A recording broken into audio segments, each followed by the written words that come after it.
नमस्कार, अभिवादन। मैं दुर्गेंद्र चौहान। एक तरफ असली हिंदुस्तान की तासीर है तो दूसरी तरफ मंदिर और शिक्षा के मंदिर में दलितों, अनुसूचितों को अपमानित करने और पीटने, जाति सूचक शब्द कहकर जलील करने की पीड़ादायक तस्वीरें हैं। एक तस्वीर और है उस शख्स की जिसने भरी संसद में मुस्लिम सांसद दानिश अली को मुल्ला कहा, उग्रवादी कहा, भड़वे कहा और कहा कि तुझे बाहर देख लूंगा। इस तरीके के अलंकारित तथाकथित अलंकारित शब्दों से नवाजने वाले सांसद रमेश बिधूड़ी भारतीय जनता पार्टी के सांसद हैं और इन्होंने पूरी एक कम्युनिटी को, अल्पसंख्यक समाज को अपने शब्दों से अपमानित किया। इसमें कहीं कोई शक नहीं। पूरी देश, पूरी दुनिया ने देखा। ऐसे सांसद को लोकसभा अध्यक्ष ने नोटिस जरूर दे दिया है, लेकिन उनकी पार्टी ने उन्हें इनाम देकर यह जताने की कोशिश की है कि उन्होंने जो कुछ कृत्य किया उससे पार्टी सैद्धांतिक रूप से सहमत है। रमेश बिधूड़ी को राजस्थान चुनाव में टोंक इलाके का प्रभार दिया गया है। यह इलाका मिश्रित आबादी वाला है और रमेश बिधूड़ी जैसे नेता के लिए यहाँ बयानबाजी करके अपनी पार्टी के लिए ध्रुवीकरण की काफ़ी गुंजाइश है। इन्हीं तस्वीरों के बीच जनकवि ओम प्रकाश वाल्मीकि की कविता ठाकुर का कुआं पर ठाकुर और ब्राह्मण नेताओं में जंग छिड़ी है। बिहार के नेता और आरजेडी सांसद मनोज झा ने संसद के विशेष सत्र के अंतिम दिन ठाकुर के कुएं वाली कविता संसद में सुनाई और ये बताने की कोशिश की। वो आरक्षण, महिला आरक्षण पर वो बहस कर रहे थे, जवाब दे रहे थे, समर्थन में बोल रहे थे। उन्होंने ये बताने और जताने की कोशिश की कि वास्तव में हम लोग मेरे अंदर भी एक ठाकुर छुपा है, संसद में भी ठाकुर है, ब्यूरोक्रेसी में भी ठाकुर है, ठाकुर हर जगह है। ठाकुर से उनकी मुराद थी उस सामंत की जो दलितों, शोषितों, पीड़ितों का शोषण करता है। और बिहार में बहुत सारे ऐसे नेता हुए हैं पिछड़ी जाति के, कर्पूरी ठाकुर से लेकर बहुत सारे सीपी ठाकुर तक, जो पिछड़ी जाति के रहे लेकिन उनके उपनाम ठाकुर रहे हैं। लेकिन मनोज झा तो बात कर रहे थे उस ठाकुर की, उस सामंत की जो उत्पीड़क। इस बयान के 6 दिन बाद 27 सितंबर को, 21 तारीख को संसद में ये बयान है झा का और 27 को आरजेडी के ही विधायक चेतन आनंद, जो बाहुबली पूर्व सांसद आनंद मोहन सिंह के बेटे हैं, उन्होंने बयान देकर बाहें चढ़ा ली। उसके बाद उनके पिता आनंद मोहन सिंह ने तो यहाँ तक कह दिया कि अगर मनोज झा के साथ वो संसद में होते तो उन्हें उठाकर फेंक देते। इसी तरीके का बयान भारतीय जनता पार्टी के एक विधायक बबलू सिंह हैं, उन्होंने भी यही शब्द सह यही दोहराया है। इस राजनीति के पीछे है क्या? क्या जो आरक्षण, महिला आरक्षण को लेकर जो बीजेपी माइलेज लेने की कोशिश कर रही थी, क्या आरजेडी और जो पिछड़ों की राजनीति करने वाले संगठनों ने एक अगड़ों में भी एक लड़ाई दिखाने कराने का एक तरीके से ये एक नाटकबाजी खेली है? यह वास्तव में है क्या? ये बड़ा सवाल है। और इस जंग के पीछे सब कुछ जो है वो मूल में राजनीति है। हालिया विधानसभा के जो 5 राज्यों में चुनाव हैं और 2024 का लोकसभा चुनाव है, अपने अपने तरीके से ये राजनीतिक दल धार्मिक और जाति ध्रुवीकरण में आम जनता को उलझा रहे हैं। मंथन भी आज कुछ उलझा रहेगा क्योंकि विषय बहुत उलझे हुए हैं।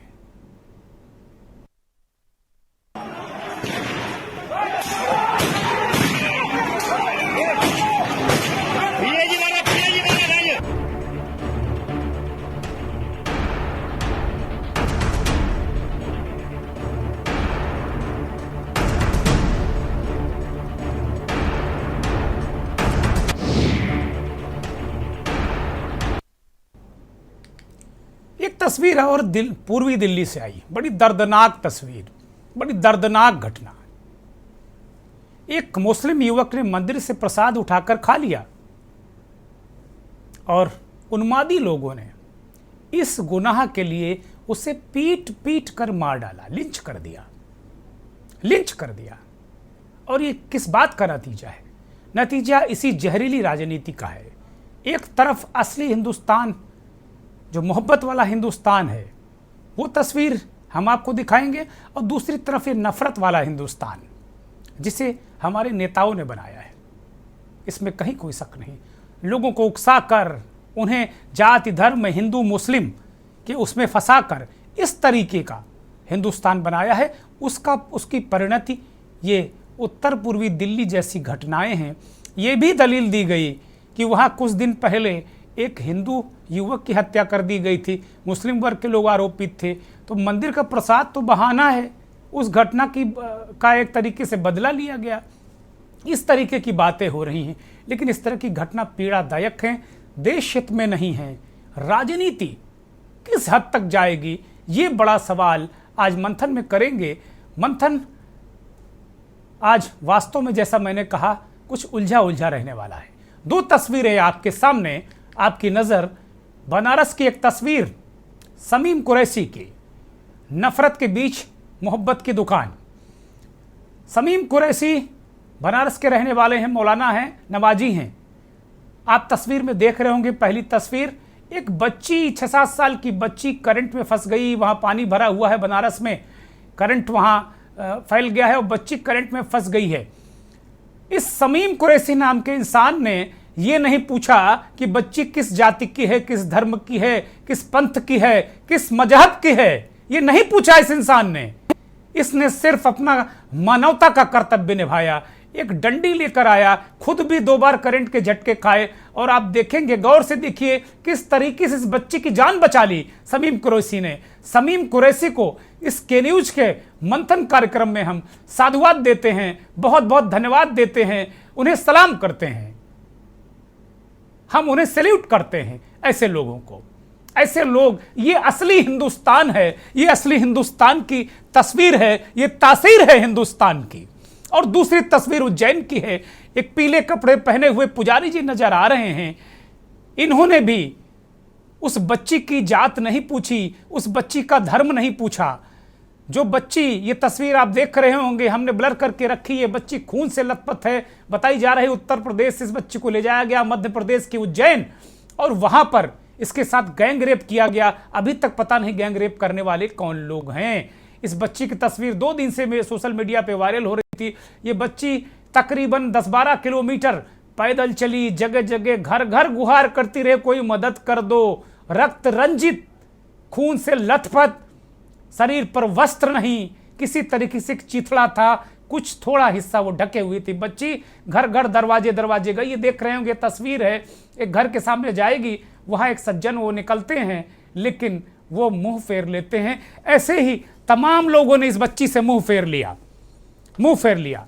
लेकिन जिन्हें हम कहते हैं वास्तव में, जो वास्तव में देवदूत हैं, अगर समीम कुरैशी फरिश्ता है, तो ये वहां के मंदिर के पुजारी जो भी हैं, वो पुजारी देवदूत हैं, इसमें कहीं कोई संदेह नहीं है। और वास्तव में ऐसे लोगों के कारण ही हिंदुस्तान का जो असली स्वरूप है, जो असली ढांचा है, वो बचा हुआ है। मैं पुजारी जी को भी नमन करता हूं, के न्यूज के इस मंच से, इस मंथन कार्यक्रम में मैं उन्हें प्रणाम करता हूं। उनकी इस कृत्य को मैं इसकी भूरी भूरी प्रशंसा करता हूं। बहुत कम है, शब्द बहुत कम है जो काम उन्होंने किया है। पुजारी जी ने उस बच्चे को, वो अपना अंग वस्त्र, जिसे कोई भगवा कह के टारगेट कर सकता है, कोई पीला कह के टारगेट कर सकता है, कोई रामनामी कह के टारगेट कर सकता है, वही जो अंग वस्त्र वो उस बच्ची को दिया कि बेटी तन ढक लो। और उसके बाद बाकायदे उन्होंने बैठाया, पानी पिलाया, कुछ थोड़ा बहुत जो बच्ची कुछ खाने की स्थिति में थी खिलाया। कुछ पूछना चाहते थे उसके साथ घटी घटना के बारे में, ये पुजारी जी पूछना चाहते थे, जबकि पुजारी जी ने खुद एक बयान में कहा कि उन्हें किसी बहुत जरूरी मीटिंग में जाना था, लेकिन वो नहीं गए फिलहाल, जब तक इस बच्ची को पुलिस के हवाले नहीं कर दिया। जब उस बच्ची की भाषा और उस इतना सहमी हुई थी कि कुछ बताने की स्थिति में नहीं थी, तो पुजारी जी ने इंदौर, जो वहाँ उज्जैन की जो मंदिर है, महाकाल का मंदिर है, वहाँ के जो प्रशासनिक काम देखते हैं जो लोग, उनसे संपर्क किया, फोन किया और उनसे एक नंबर लेकर, पुजारी जी कहते हैं कि उन्होंने जो वहां का 112 नंबर का कंट्रोल रूम है वहां 2 फोन किए, लेकिन वहां फोन उठा ही नहीं, तीसरा फोन भी उनका नहीं उठा। लेकिन इसके बाद उन्होंने मंदिर कमेटी से बातचीत की और मंदिर कमेटी ने उन्हें थाने का नंबर दिया, थाने फोन करके उन्होंने सारी जानकारी दी, बच्ची को सुपुर्द किया पुलिस के, और शायद पुजारी जी की जो सहृदयता थी उसकी वजह से बच्ची आज जीवित है। इंदौर में उसका इलाज चल रहा है और नमन उन इंदौर के पुलिस वालों को भी, उन्होंने जिन्होंने अपनी वाहिनियों का रक्त उस बच्ची की जान बचाने के लिए लगा दिया है। वास्तव में जहां तो ये हिंदुस्तान है, ये असली हिंदुस्तान है, ये हिंदुस्तान की तस्वीर है और शायद इसीलिए हम दुनिया में बहुत अपने आप में हमारी एक पहचान है। पुजारी जी का अगर बयान हो तो वो सुनाया जाए। इस प्रकार कोई दाग, जैसे ही मेरा जाना हुआ शरीर पर ऊपरी वस्त्र था, नीचे कोई वस्त्र नहीं था। मैंने अपना ऊपरी वस्त्र उतार कर उसे दिया ताकि उसने अपना शरीर ढका। शरीर उसका पूरा ब्लीडिंग हो रहा था, मुंह से कुछ बोल नहीं पा रही थी, आंखें पूरी स्वेलिंग से भरी हुई थी। जैसे ही मैंने देखा मेरा मन वहां से आगे जाने का हुआ नहीं। मैंने नंबर पर कॉल किया, 2-3 बार वहां से कॉल कटा, कोई व्यवस्था नहीं बन पाई। फिर तत्पश्चात हमने वापिस पुनः महाकाल थाने में जो हमारे कुछ लोग हैं वहाँ उन्हें कॉल किया, उनसे फिर नंबर लिए सब, फिर महाकाल थाने में रिपोर्ट दर्ज कराई, फिर 100 नंबर पे पुनः रिटर्न कॉल किया। पश्चात पुनः करीब 20 से 25 मिनट में गाड़ी आई। जब तक वह बालिका मुंह से कुछ नहीं बोल पा रही थी, बोल तो रही थी लेकिन उसकी भाषा में समझ में नहीं आ रही थी। जब भी कोई नया व्यक्ति गाड़ी के पास आता मेरी, तो वह बालिका उनसे बहुत भयभीत होकर के मेरी छाया में छिपने का प्रयास कर रही थी। आंखें पूरी स्वेलिंग से भरी हुई थी। मारपीट का तो मैंने उसको शरीर के ऊपर किसी प्रकार कोई दाग भी नहीं देखा और ना मैंने शरीर के ऊपर कोई दृष्टि डाली। मेरा लक्ष्य सिर्फ उसकी मदद करने का था। मैंने उसे अपना वस्त्र, ऊपरी वस्त्र दिया नीचे ओढ़ने के लिए, नीचे पहनने के लिए। बाकी इन तस्वीरों के बाद आपको 4 तस्वीरें दिखाएंगे जो आपके दिल को पीड़ा से भर देंगी। पहली तस्वीर सुल्तानपुर की है, जहां एक अनुसूचित जाति की बच्ची को पाठशाला में उसे जाति सूचक शब्द कहकर अपमानित किया गया। बच्ची की आंखें भर आई आज भी। अभी एक पिछले दिनों मंथन कार्यक्रम में संघ के एक बड़े प्रचारक हमारे साथ जुड़े थे। वो दावे के साथ कह रहे थे कि बताइए दुर्गेंद्र चौहान, किस मंदिर में दलितों के साथ उनको घुसने नहीं दिया जाता, उनसे मारपीट की जाती है। आज अब ये सब चीज़ें नहीं होती। कहाँ आप बेकार की बात लेकर बैठ गए हैं? अब कहाँ दलितों अनुसूचितों के साथ ऐसा व्यवहार होता? कहीं नहीं, बेकार की बात हैं। लेकिन ये तस्वीरें उस बात की गवाही दे रही। मुझे लगता है 4-5 दिन ही हुए हैं उन सज्जन को ये बातें कहते हुए। ये तस्वीरें आपके सामने एक बार फिर से वो तस्वीरें स्क्रीन पर लाई जाएं। तो एक पहली तस्वीर ये बच्ची की है सुल्तानपुर की, जहां उसे जाति सूचक शब्द कह के अपमानित किया गया। बहुत ही दर्दनाक इस बच्ची के मानस पटल पर क्या असर पड़ा होगा। दूसरी तस्वीर कानपुर की है, वहां पर मंदिर में जाने पर एक दलित युवक का हाथ तोड़ दिया दबंगों ने, इस बात को लेकर कि तुम घुस कैसे गए। ये स्थिति, ये परिस्थिति है। तीसरी तस्वीर पूर्वी दिल्ली की है, जहां एक मुस्लिम युवक मंदिर से प्रसाद लेने चला गया। उसने प्रसाद उठाकर खा लिया। फिर क्या था, उन्मादियों ने, धर्म के ठेकेदारों ने, खुद को तथाकथित सनातनी कहने वाले लोगों ने उस युवक को पीट पीट कर मार डाला, लिंचिंग कर दी उसकी। और चौथी तस्वीर बिधूड़ी की है। ये हमारे माननीय हैं। ये खुलेआम इस देश के अल्पसंख्यकों, उन लोगों को खुलेआम संसद में गरियाते रहे, अपमानित करते रहे। मुल्ला, उग्रवादी, सारे मुसलमानों को उग्रवादी इन्होंने कह दिया। और उसके बाद आज इनको केवल और केवल ये राजनीतिक रूप से ज्वलनशील हैं, पार्टी के लिए फायदेमंद हैं, इसलिए जो बड़ा सेंसिटिव इलाका है राजस्थान का टोंक, वहाँ का इनको प्रभारी बनाया गया है। ये चारों तस्वीरें आपने देखी। अब बारी बारी से जरा सुनिए ये दर्द। हम लोगों को सर बार बार रोज बोलते हैं कि जैसे नाली कितने साफ कर लो, नाली साफ नहीं होती, वैसे तुम लोगों की जात है। हम लोग को बोलते हैं कि तुम लोग कभी नहीं सुधरोगे, नहीं तो तुम्हारी कभी जात सुधरेगी, नाली के कीड़े जैसे तुम्हारी जात ऐसे बोलते हैं हम लोगों को। अब सर जी बोलते हैं कि तुम लोग कुत्ती हो, कुत्ता हो। क्या कहते हैं कि हमारे घर के स्थित क्या कहते हैं, एक महादेव पातालेश्वर बाबा का मंदिर है। तो वहीं हम मंदिर के पास बैठे थे। तो हमारे गांव के निवासी मोनू पाल और सोनू पाल और उनके पिता जीवन लाल थे और उनके साथ एक दो व्यक्ति अज्ञात थे, जिन्होंने हमें आकर माँ बहन की गालियाँ बकी और क्या कहते हैं कि हमसे बोले आलिया छूत कहीं के, तू मंदिर के पास क्यों बैठा है, तेरे यहाँ मंदिर पे बैठने से मंदिर अपवित्र हो गया है, तो हम जा घर जाओ, क्या कहते हैं मंदिर को धुलवाना पड़ेगा, इसके लिए 10,000 रुपये लेके आ। तो हमने बोला मंदिर तो सबके लिए एक है। ये कहने पर उन्होंने हमें बहुत मारा लाठी डंडों से। प्रसाद खाने गया हो या कुछ भी उठा लिया, ये सोचा था उन्होंने, अगर ये मुसलमान है और ये बरसात से उठा लिया तो इस वजह से मारा हो। बच्चों ने जाके 4-4:30 बजे बतलाया, फिर मैंने ठेली वेली बंद करी। 6:30 बजे जब यहाँ आया, यहाँ आके देखा तो सांस नहीं बिल्कुल। देश के वैज्ञानिक उग्रवादी सिरे ले रहे हैं। उग्रवादी बोलने नहीं दूंगा कभी खड़ा होगा, ये बता रहा हूँ। उग्रवादी कटवे सर, ये जो श्रेय अगर जाता है तो देश के प्रधानमंत्री को जाता है। दानिश अली जी प्लीज।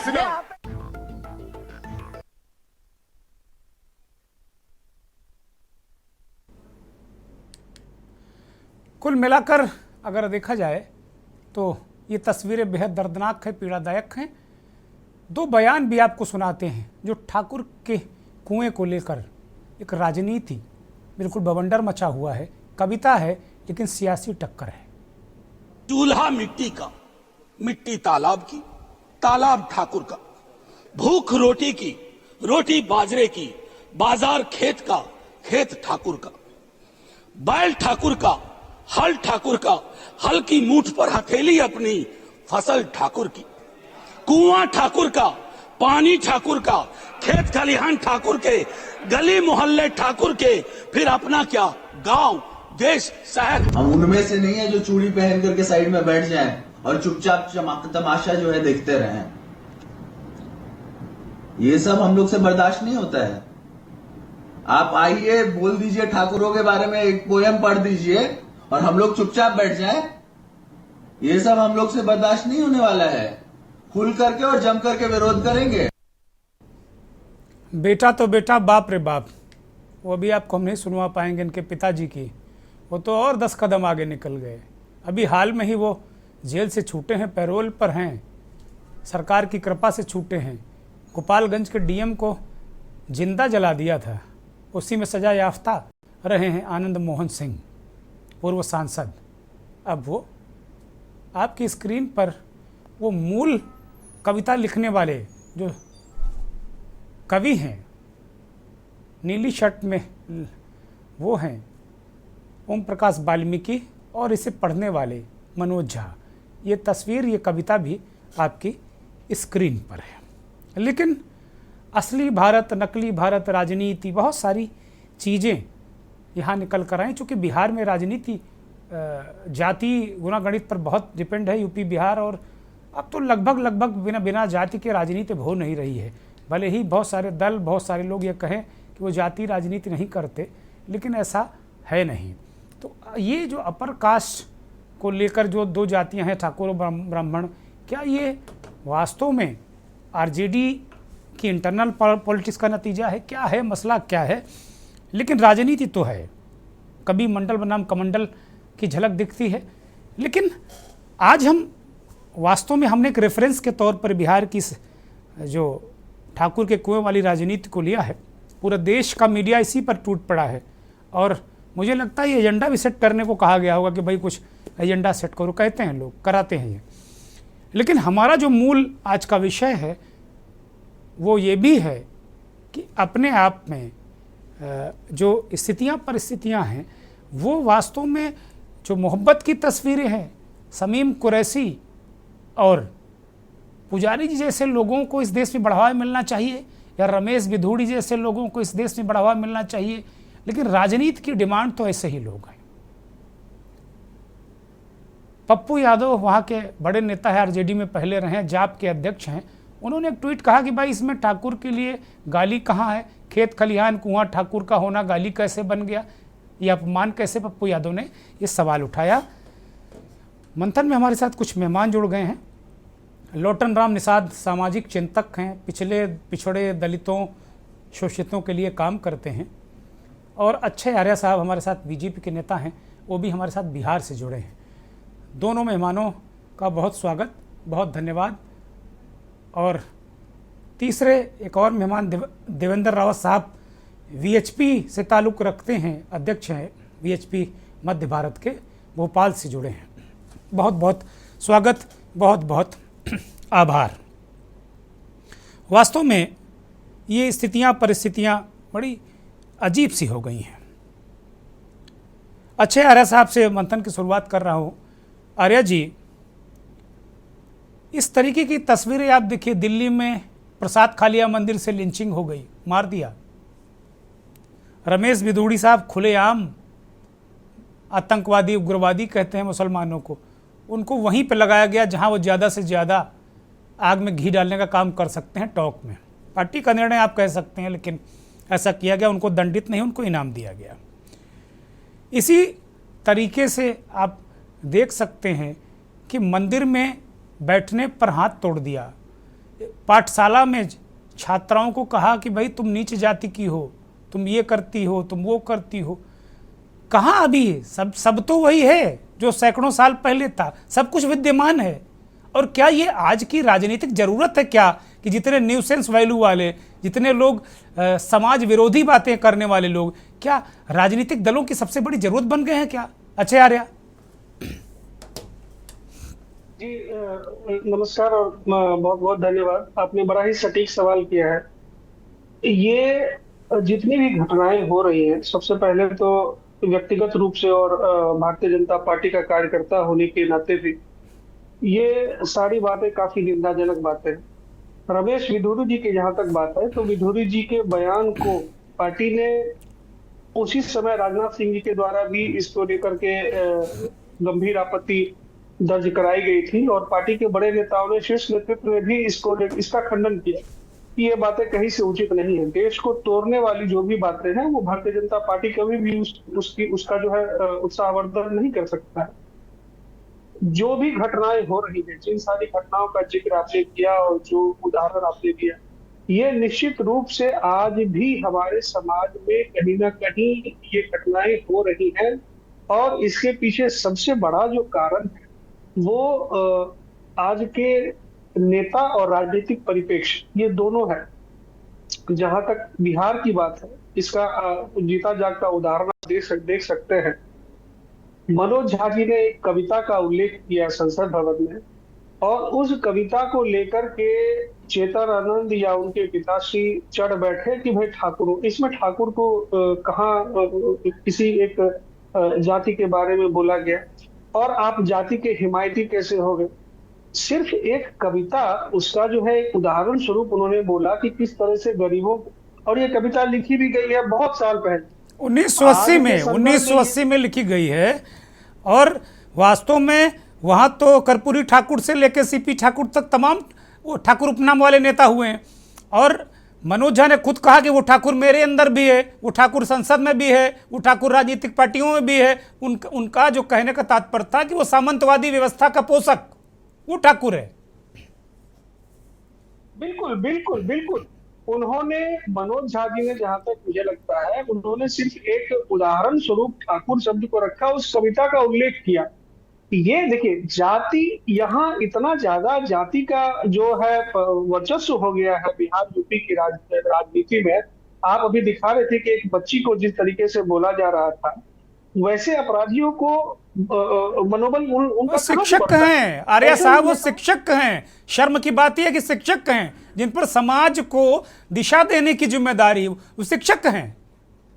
एक तो ऐसे शिक्षकों पर कार्रवाई होनी चाहिए निश्चित रूप से, और दूसरी बात है कि ये शिक्षक ही नहीं, जहां कहीं भी अगर ऐसे लोग हैं और ये बोलते हैं कि इसका सबसे बड़ा कारण क्या है, ऐसे नेता जो कि जातिवादी, जाति को लेकर के आ जाते हैं। अरे मनोज झा जी ने गरीब को लेकर के कहा कि भाई ठाकुरों के पास वो, अरे साहब एक स्पेसिफिक जवाब चाहता हूं आपसे, बहुत फिर मुझे ब्रेक पर जाना है, कि वास्तव में ये जो आरजेडी के अंदर अगड़े अगड़े अगड़े गुटों में ब्राह्मण ठाकुर की जो लड़ाई छेड़ दी गई, क्या ये जो विपक्षी महागठबंधन है, आरजेडी है या जेडीयू है, क्या उनकी ये सोची समझी रणनीति है? क्योंकि जेडीयू एमएलसी संजय सिंह ने भी कहा कि मैं भी छत्री हूं, उखाड़ फेंकूंगा, इस तरह की बातें वो भी कर रहे हैं। तो क्या ये वास्तव में जो आंतरिक कोई ऐसा है क्या कि जो महिला आरक्षण को लेकर ये कहा जा रहा है कि बीजेपी ने मास्टर स्ट्रोक कर दिया है, उसकी वजह से ये उसका कहीं कुछ गुणागणित है मंडल बनाम कमंडल का, इस तरह है कुछ? क्या बहुत बहुत संक्षिप्त में। जी, ये एक्चुअली ऐसा हो गया है। अभी अब चुनाव आने वाला है और सभी वोट बैंक तो किन्हीं के पास जनाधार तो है नहीं कि वो अपने कार्यों को दिखा करके लोगों के पास जा सके। तो सबसे सस्ता और सबसे अच्छा रास्ता क्या है कि लोगों को जातियों में उलझाओ, बस यही बात है। और जहां तक चेतन आनंद या फिर मनोज झा जी की बात है, तो ये राष्ट्रीय जनता दल के अंदर की बात है, अंदरूनी बात है। लालू यादव ने तो आज अभी बयान दिया है कि चेतन आनंद मंदबुद्धि है, उसे कोई समझ नहीं है उस बालक को। और मनोज झा जी बहुत ही पढ़े लिखे व्यक्ति हैं और उन्होंने जो भी कहा है वो बिल्कुल सही कहा। तो ये राजद के अंदर की बात है। लेकिन जिस चीज का उल्लेख आपने किया कि ये नेता चाहे राजद के हो या जदयू के हो या किसी अन्य दल के हो, ये सिर्फ सोची समझी रणनीति के तहत ही ये जातियों को लेकर के बीच में आ रहे हैं, क्योंकि आने वाले चुनाव में फिर उनको जाना है लोगों के पास। तो लोगों को किस प्रकार से किस बिना पर वोट मांगे, तो जाति अपना जाति दिखा करके भाई हम अपनी जाति के हैं, आपके शुभचिंतक हैं, हमें वोट करिए, बस यही है मिला जुला कर। जी मैं रोकूंगा आपको। और वास्तव में जो तस्वीरें हैं, काशी की समीम कुरैशी की तस्वीर और उज्जैन की वो बच्ची को बचाने वाले, एक तरीके से उसको प्राण रक्षा करने वाले पुजारी, ये क्यों इस देश के आइकॉन नहीं बनते? ये क्यों इस देश के प्रतिमान नहीं बनते? ऐसे लोग क्यों बनते हैं जो किसी को प्रसाद खाने पर पीट देते हैं, किसी दलित बच्ची को जात सूचक शब्द कह के उसका दिल दुखाते हैं, हाथ तोड़ देते हैं किसी दलित युवक का, और पूरे अल्पसंख्यक समाज को भड़वा, मुल्ला, उग्रवादी कहते हैं? ऐसे लोग क्यों आइकॉन बने हुए? क्या ऐसी राजनीति में क्या इतना जहर घोल दिया गया है? ये बड़ा सवाल है। हमारे साथ विश्व हिंदू परिषद के बहुत ही जिम्मेदार अधिकारी, मध्य भारत के अध्यक्ष हैं देवेंद्र रावत साहब जुड़े हुए हैं। मैं उन्हीं के पास जाऊंगा सीधे, चूंकि विश्व हिंदू परिषद और संघ दलितों, शोषितों, पीड़ितों के लिए बहुत काम करता है, ऐसा मेरा मानना है, ऐसी मेरी जानकारी है। पिछले दिनों राजेंद्र प्रताप सिंह साहब मध्य प्रदेश से हमारे साथ जुड़े थे, संघ विचारक के रूप में, पूर्व प्रचारक हैं। वो कह रहे थे कि दुर्गेंद्र जी अभी बताइए 10-20-50 सालों में किस मंदिर में किसको दलित को घुसने पर रोक लगी, कहाँ किस विद्यालय में दलितों के साथ ऐसा व्यवहार होता, कहाँ छुआछूत होती। और 4-5 दिन ही हुए हैं, 2 तस्वीरें उत्तर प्रदेश से ही हमने जनता की नज़र कर दी, आपकी नज़र कर दी। रावत साहब, वास्तव में क्या राजनीति या समाज, मैं आपसे कहूंगा कि राजनीति तो आप कहोगे मेरा संगठन राजनीतिक है नहीं, मैं क्यों जवाब दूं? मैं समाज की बात करता हूं। राष्ट्र निर्माण, समाज निर्माण का काम आप लोग करते हैं, ऐसा आप लोग कहते हैं। इतनी जहरीला कैसे वातावरण हो गया? क्या इसके पीछे वोट नहीं कारण है? क्या राजनीति को इस विकृत रूप में पेश करने के लिए कि एक व्यक्ति अगर पूरे समाज को उग्रवादी कह रहा, भड़वा कह रहा, तो उसको आप, उसी व्यक्ति को आप उस इलाके में लगाएंगे जहां ज्यादा पेट्रोल डाला जा सके? राजनीतिक दल जिम्मेदार नहीं है क्या रावत साहब इसके लिए? इससे मैं इतना ही कहूंगा कि मैं विश्व हिंदू परिषद विधि प्रकोष्ठ का प्रांत का प्रमुख हूँ। ये विषय राजनीतिक क्षेत्र के लोगों को तय करना है, और राजनीतिक क्षेत्र में आप यदि विधुड़ी जी की बात कर रहे हैं, तो जो मोदी जी का सरकलम करने वाली बात कर रहे थे, उन लोगों की क्यों चर्चा नहीं करते हैं आप? नहीं, हम बहुत करते हैं, लेकिन इसको ये कह के जस्टिफाई नहीं किया था। अगर उन्होंने घृणित काम किया है तो इन्होंने महाघृणित काम किया है। जब उस वक्त, बस दिक्कत यही है रावत साहब, दिक्कत यही है। आप कहेंगे मैं राजनीतिक बात भी नहीं करूंगा, बात भी आप राजनीतिक करेंगे। मैं आपसे एक सामाजिक व्यक्ति होने के नाते बात कर रहा हूं। मोदी जी का सर कलम करना या मोदी जी प्रधानमंत्री इस देश के, उन्हें अपमानित करना भी बहुत घोर निंदनीय है। और जहां तक आप बात कर रहे हैं, जनरलाइज मत करिए। जब मोदी जी पर कोई टिप्पणी करता है, मैं उतने ही वेग के साथ में आक्रमण करता हूं। और अगर किसी समाज, किसी उसमें वैमनस्यता कोई फैलाने की कोशिश करेगा, तो मैं भी उतनी ही तेजी से आक्रमण करूंगा। हम इस कोई भी व्यक्ति जो किसी भी प्रकार से सामाजिक भेदभाव की बात करता है हम उसकी निंदा करते हैं। और विश्व हिंदू परिषद का ये मानना है कि हम सब सनातनी हैं, हम सब हमारे यहाँ कोई भेदभाव ऊंच नीच की बात नहीं है। ये सब एक मुगल काल के दौर से इस प्रकार की प्रथाएं आई हैं और हमारे यहाँ आज भी कोई न किसी की जात, न किसी का क्षेत्र, न किसी की भाषा, न किसी का प्रांत पूछ करके कार्य। हमारे यहाँ जब भोजन की व्यवस्था होती है तो एक तरफ से जो है हर क्षेत्र के जो चाहे किसी भी समाज का हो, किसी भी जाति का हो, परोस व्यवस्था करता है और एक साथ बैठ करके, चाहे नीचे के हमारे कार्यकर्ता हो चाहे ऊपर के हमारे अधिकारी हो, एक साथ बैठ करके भोजन करते हैं। इसलिए हम समग्र हिंदू समाज हमारा है, हम ये मानते हैं। और जो भी व्यक्ति इस प्रकार के काम करता है वो बिल्कुल नहीं होने चाहिए। लेकिन साथ ही साथ में जब कोई मुसलमान यदि किसी भी हिंदू समाज के बारे में टिप्पणी करता है तो आपकी बोलती बंद हो जाती है। ना ना ना ना ना, गलत गलत गलत। रावत साहब जनरलाइज मत करिए, मैं वो पत्रकार नहीं हूं। अगर हिंदू समाज या किसी भी समाज के खिलाफ मैं कतई अलाउ नहीं करूंगा। आप मेरे साथ पहली बार हैं। आप उठाकर मेरा यूट्यूब चैनल देख लीजिए, सारी डिबेट मैं सावधान 22 पसेरी तोलता हूं। जो गलत है वो गलत है, मैं छोड़ता नहीं हूं किसी को। मैं किसी का दिया नहीं खाता हूं, मैं अपनी मेहनत का खाता हूं जैसे आप खाते हैं। नहीं, ये इसी तरह से हिंदू समाज के बारे में बात करता हूं मैं हिंदू समाज की। क्या वो तस्वीर हमने नहीं दिखाई? शायद आप देर से जुड़े होंगे। मैंने वो तस्वीर नहीं दिखाई कि क्या उस उज्जैन के पुजारी ने उस बच्ची से पूछा क्या कि बेटी तेरी जात क्या है, जो तेरे साथ गैंग रेप हुआ है? उस पुजारी ने नहीं पूछा। मैंने उसे देवदूत कहा इसी कार्यक्रम में श्रीमान जी। और मैंने उस मुस्लिम कुरैशी की भी प्रशंसा की जिसने काशी में वो जो करंट में फंसी हुई, पानी के करंट में फंसी हुई 7 साल की बच्ची से भी उसने जाति और धर्म नहीं पूछा। अपनी जान जोखिम में डालकर 2 बार करंट भी उस व्यक्ति को लगा। वो टोपी पहने हुए नवाजी है, बहुत सारी लोगों की नजर में वो व्यक्ति राष्ट्रद्रोही भी हो सकता है, क्योंकि हर मुसलमान अब राष्ट्रद्रोही नजर आता है लोगों को। ऐसा नहीं है। जितना अगर वो फरिश्ता है तो वो देवदूत है। इसी कार्यक्रम के प्रारंभ में भूमिका में मैंने कहा है, और मैंने कहा कि ऐसे लोग क्यों नहीं इस देश के आइकॉन बनते हैं, प्रेरणा स्रोत बनते हैं, आदर्श बनते हैं? ऐसे लोग क्यों बनते हैं जो किसी दलित को मंदिर में जाने के बाद उसका हाथ तोड़ देते हैं? एक बच्ची जो अनुसूचित वर्ग की है, टीचर कहता है तुम लोग नीच हो, तुम लोग इसी काम के लिए हो। और एक मंदिर में पूर्वी दिल्ली में अगर प्रसाद उठाकर मुसलमान खा लेता उसको लिंच कर देते हैं। और थोड़े दिन पहले यह कहा जा रहा है कि वहां एक हिंदू की भी हत्या हुई थी। तो मतलब खून का बदला खून। कहां ले जा रहे हैं इस देश को? आपका तो जिम्मेदारी समाज निर्माण की, संघ की जिम्मेदारी समाज निर्माण की। कौन सा समाज बन रहा है भाई रावत साहब? आप लोग चिंतित नहीं है क्या? मैं आपको चिंता जरा थोड़ा और बढ़ाना चाह रहा हूं। बढ़ाइए। आप नोट कर लीजिए तलैया थाने में एक नाबालिग बच्ची आज भी जो है उसके साथ में गैंग रेप हुआ है। तलैया थाना में आप देख लीजिए। उसकी बड़ी बहन को ड्रग एडिट करके एक मुसलमान लेकर के भाग गया है और वो उसकी माँ और उसके जो है मामा अपाहिज हैं। कहीं आपकी नजर क्यों नहीं जाती इन पर? जा रही है। कहां जा रही है? जा रही, बिल्कुल जा रही है। आप बता रहे ना, मैं आपको कहने का मौका दे रहा हूं। मैं आपका मुंह नहीं पकड़ रहा हूं। आप बोलिए।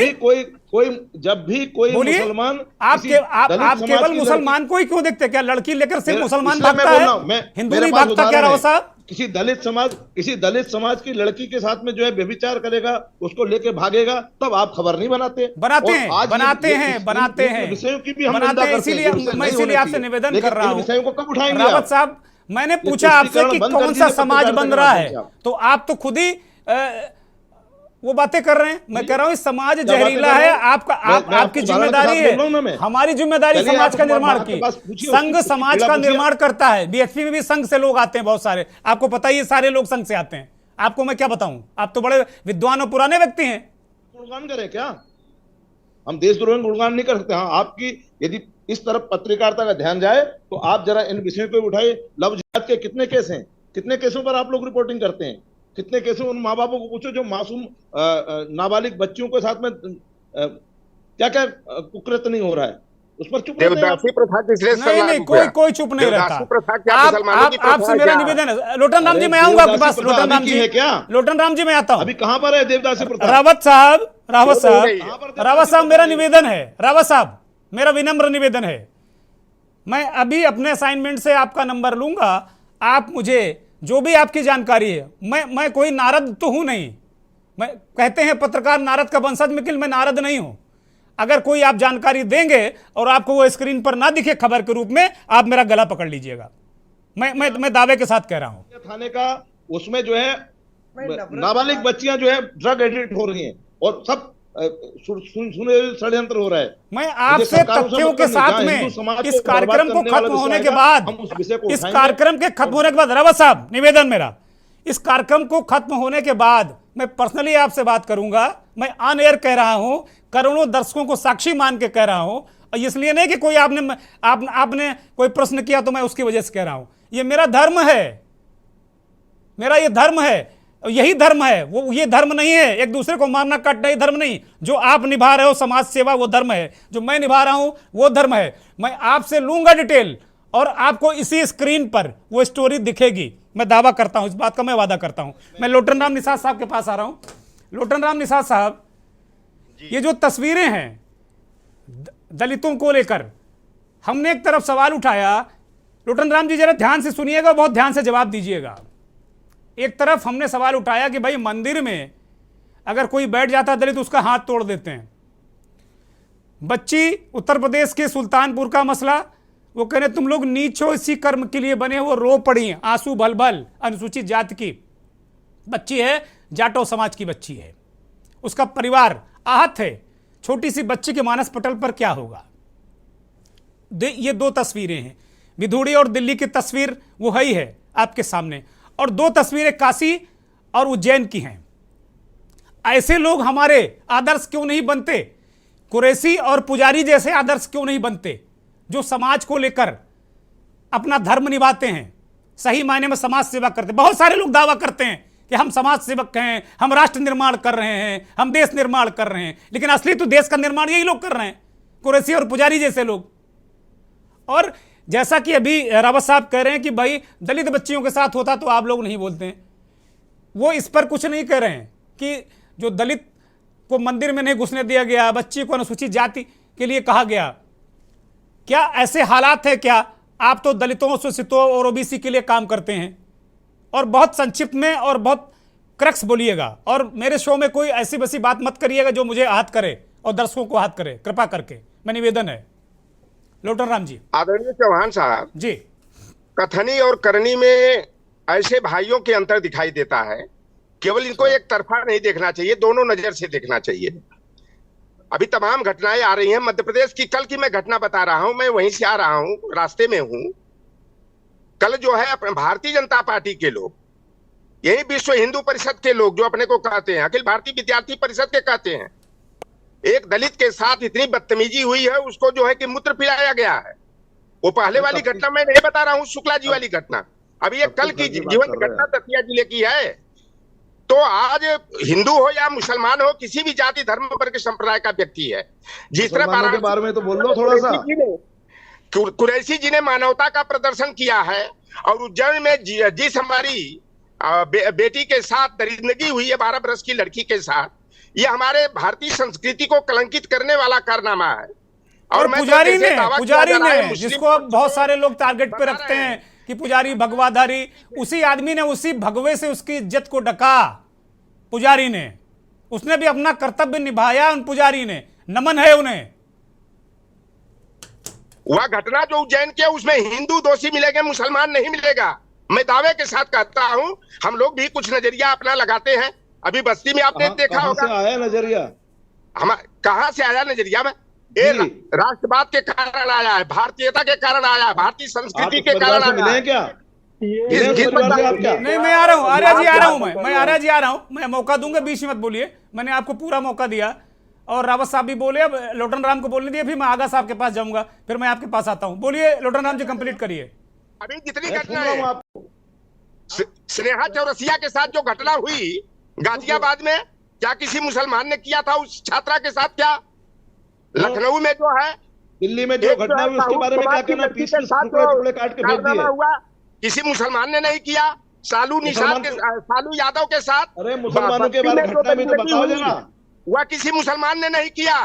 अभी मुसलमानों ने घटना की उसके बारे में बताओ भाई। ब्राह्मण बेटी के साथ हुआ, वह किसी मुसलमान ने नहीं किया, हिंदू समाज का व्यक्ति। लोटन राम जी, मेरे प्रश्न पर आइए, उलझाइए मत, हिंदू मुस्लिम में उलझाइए मत आप लोग। मैं बिल्कुल नहीं चाहता हूं, मैं बिल्कुल नफरत करता हूं हिंदू मुस्लिम का, जो ये राग लोग छेड़ते, मैं नफरत करता हूं इस राग से, मुझे नहीं चाहिए। मैं मूल विषय पूछ रहा हूं कि क्या दलितों, शोषितों, पीड़ितों की हालत आज भी ऐसी है क्या, और ये इसके लिए क्या राजनीति जिम्मेदार है क्या? मेरे दो सवाल हैं, जल्दी से जवाब दीजिए। मैं आगा साहब के पास जाऊंगा। आगा साहब, मैं आपके पास आ रहा हूं, कृपया बीच में मत बोलिए। ले सकता है इस प्रकार की घटनाओं पे जो हिंदू समाज में विकृति पैदा किया, आप जैसे लोगों ने ही कराया। अरे आप जिम्मेदार हो, दूसरे लोगों की सुपारी लेकर हिंदू समाज को बदनाम करते हो। स्त्री शुद्रोनाथ की व्यवस्था किसने लागू किया? 100 बरस का तथाकथित ब्राह्मण के पुत्र को। आज की बात करो, इस व्यवस्था को मानेंगे यार? संविधान जब से शुरू हुआ उसकी बात करो। अच्छा, संविधान में कहाँ लिखा हुआ है? संविधान के बाद में नहीं है। आप जो पुरानी बातों को जो उखाड़ के हिंदू समाज में भेद पैदा करके बंद कर दो। आदरणीय रावत साहब, मैं भारतीय संविधान लागू होने के बाद पैदा हुआ हूँ 1971 में, और मैं प्राइमरी में गाली सुना हूँ। जो आप लोग कहते हैं संघ की बात करते हैं। अरे 71 की बात क्यों कर रहे हैं लोटन राम जी? मैंने अभी तस्वीर दिखाई, बयान सुनाया है, अभी कल की बात है। 71 तो छोड़ दीजिए भाई, दलित बच्ची से टीचर कह रहा तुम नीच हो, तुम लोगों का यही हश्र है। 71 क्यों जा रहे हैं भाई? मुसलमान जो रोज इस प्रकार की लव जिहाद कर रहा है, धर्मांतरण का, उस पर कोई बात नहीं कर रहे हैं। एक उदाहरण नहीं दे रहे उसका आप। बातों के लिए मैं अब दोनों को रोक रहा हूं। मैं आगा यूनिस साहब इंजीनियर हैं और हमारे साथ जुड़े। आगा साहब, मैं आपके पास आ रहा हूं, दोनों लोग शांत हो जाइए कृपया। आगा साहब, इन जो परिस्थितियां, स्थितियां हैं, क्या राजनीतिक दल, राजनीतिक नेता इसके लिए जिम्मेदार हैं क्या? आप भी हैं उस दल में, कांग्रेस के नेता हैं आप। इस देश के अंदर घृणा और नफरत की राजनीति और राजनीतिक पार्टी भाजपा। कृपया अपना माइक अपने करीब कर लें, चूंकि दर्शक आपको सुन नहीं पा रहे हैं। आगा साहब। अच्छा, अब आ रही आवाज? हाँ, बोलिए बोलिए।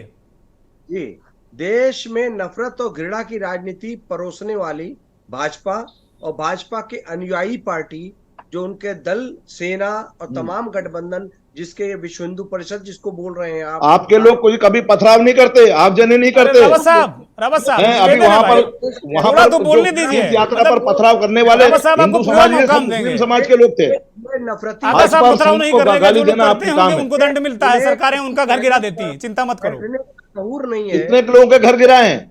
उत्तर प्रदेश में सैकड़ों घर गिरे होंगे, और अभी लखनऊ में कितने घर गिरे पता है? यात्रा नहीं निकाल सकते हम। जो अपराधी थे, जो अपराधी थे, डाइवर्ट मत करिए रावत साहब। आगा साहब को बोलने दीजिए, मैं आपको मौका दूंगा। कृपा करके मेरा निवेदन बीच मत रोकिए। मैंने आपको नहीं टोका, इन लोगों ने नहीं टोका, इनको सुनिए पहले, फिर जवाब दीजिएगा ना, पूरा मौका मिलेगा आपको। बोलिए आगा साहब। छाप गुंडा और एक मवाली व्यक्ति, एक लोफर, एक लफंगा व्यक्ति भी ऐसी बातें नहीं कर सकता जो दे भाजपा का एक सांसद, जिसने खुलेआम सांप्रदायिक गाली, उसने कोई इमरान हाशमी ने क्या करा था जिसको आपने उपाध्यक्ष बनाया? इस्तेमाल किया।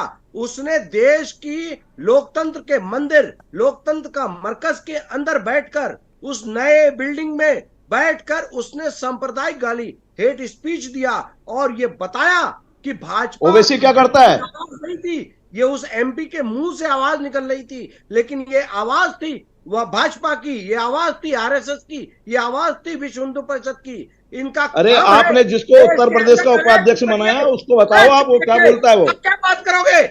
आपके पास रखा है कि कितने लड़कियों को कौन मुस्लिम लेके भाग गया, कौन हिंदू लेके भाग गया?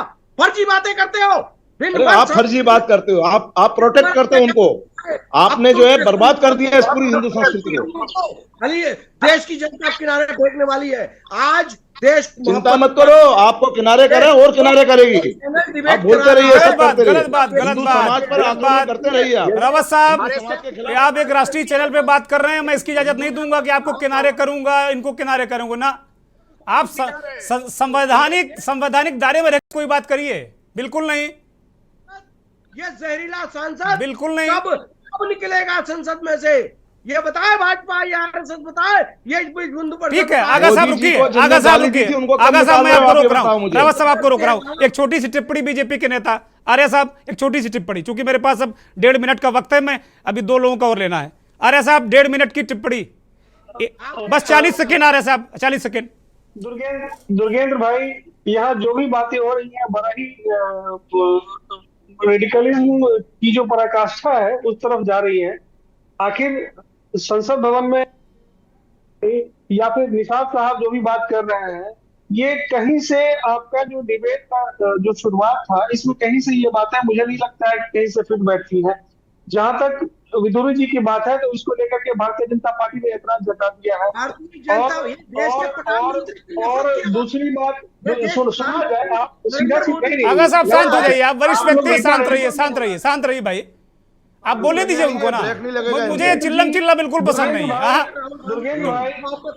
यही कांग्रेस, यही वास्तविक कांग्रेस है। पार्टी है वो सिर्फ विकास की बात करती है, और ये रेडिकल ये जो बात कर रहे हैं कोई भरोसा नहीं है, हम लोग इस चीज को तरजीह नहीं देते हैं। और जहां तक निषाद साहब की बातें हैं, तो ये जो भी उदाहरण दे रहे हैं, ये उदाहरण अलग तरीके से दूसरे पक्ष से उदाहरण है, कई सारे हैं, ये चुन चुन कर उदाहरण दे रहा है। आज शहीद भगत सिंह को फांसी हुई, आज तुमने शहीद भगत सिंह के भी खिलाफ आरएसएस के लोगों ने काम किया, तुम बताओ। झूठ बोलते हो। ठीक है, ठीक है, ठीक है, आगा साहब शांत रहिए। लोटन राम जी एक छोटी सी टिप्पणी, लोटन राम जी छोटी सी टिप्पणी, वो कह रहे हैं कि भाई आप केवल गिन गिन कर आप हिंदुओं वाला ही आप दिखा रहे हैं, आप दूसरा पक्ष नहीं देखते कि हिंदुओं के साथ क्या अत्याचार होता, आप खाली मुसलमानों के पक्ष में खड़े हैं, आप सामाजिक चिंतक हैं, समाज के लिए काम करते हैं, लेकिन आप मुसलमानों के हितैषी ही वो कह रहे हैं, रावत भी कह रहे हैं और आर्या भी कह रहे हैं। लोटन राम, आपको पता है कि इस देश की आत्मीयता, शहीद भगत सिंह को जो फांसी दी जा रही थी तो उस वक्त जस्टिस थे वहां सैयद आगा हैदर, उन पे अंग्रेजों ने दबाव बनाया, अंग्रेजों ने दबाव बनाया, फांसी देने से। आप शांत हो जाइए भाई। लोटन राम जी एक छोटी सी टिप्पणी, लोटन राम जी, आगा साहब शांत रहिए, आगा साहब शांत रहिए, आगा साहब शांत रहिए, बोलिए लोटन राम जी बोलिए, एक छोटी सी टिप्पणी कि वास्तव में आप एक ही पक्ष की बात क्यों करते हैं भाई? लोटन राम जी, और घुटनियों पर चलो, क्योंकि देश तुमको पहचान चुका है और देश। लोटन राम निषाद जी मुझे सुन पा रहे हैं कि आप? लोटन राम जी, और लोटन राम जी की मुझे लगता है ये भी हिंदू परिषद वालों को, ये जो बैठे हुए हैं, ये भाई साहब सिर्फ नफरत बैठे हैं। रावत जी एक अंतिम टिप्पणी छोटी सी करा दिल्ली में, रावत जी। नफरत है, अरे कठुआ में 6 साल की बच्ची का क्या हुआ, तुम एग्जाम्पल बताते हो, तुम्हारे पास आंकड़ा है एनसीआरबी का। बहुत दुखद और दर्दनाक है, ऐसे बहस नहीं होती, ऐसे चर्चा नहीं होती, ऐसे देश नहीं चलते, गलत बात है। काश्मीरी पंडितों के हत्यारे हो, जो अच्छा और बुरा व्यक्ति होता है, कोई भी मदद ताल्लुक होता है उसका, तुम चुल्लू भर पानी में डूब मरना चाहिए तुम जैसे लोग। पंडितों को अब वक्त नहीं है, बहुत बहुत शुक्रिया सभी मेहमानों का। रावत साहब आपका शुक्रिया, आगा साहब आपका शुक्रिया, देवेंद्र रावत आपका भी बहुत शुक्रिया, आचार्य आपका शुक्रिया, लोटन राम निषाद साहब आपका भी बहुत बहुत धन्यवाद। अमर शहीद भगत सिंह की आज जन्म जयंती है। अभी मैं सुन रहा था बहुत सारे नेता भगत सिंह का नाम लेकर अपने कोट कर रहे थे। क्या भगत सिंह ने इसी तरीके की भारत की कल्पना की थी? क्या उन्होंने कहा था कि जब मैं इस दुनिया में ना रहूं, शहीद हो जाऊं, तो इसीलिए हिंदू मुस्लिम सिख ईसाई या आपस में भाई भाई न रह के एक दूसरे के दुश्मन बन जाएं? और उसका कारण और उसके मूल में क्या राजनीति हो? क्या ऐसे भारत की कल्पना, ऐसे आज़ाद भारत की कल्पना शहीद भगत सिंह ने की थी क्या? सोचिएगा जरूर। बहुत बहुत धन्यवाद, नमस्कार।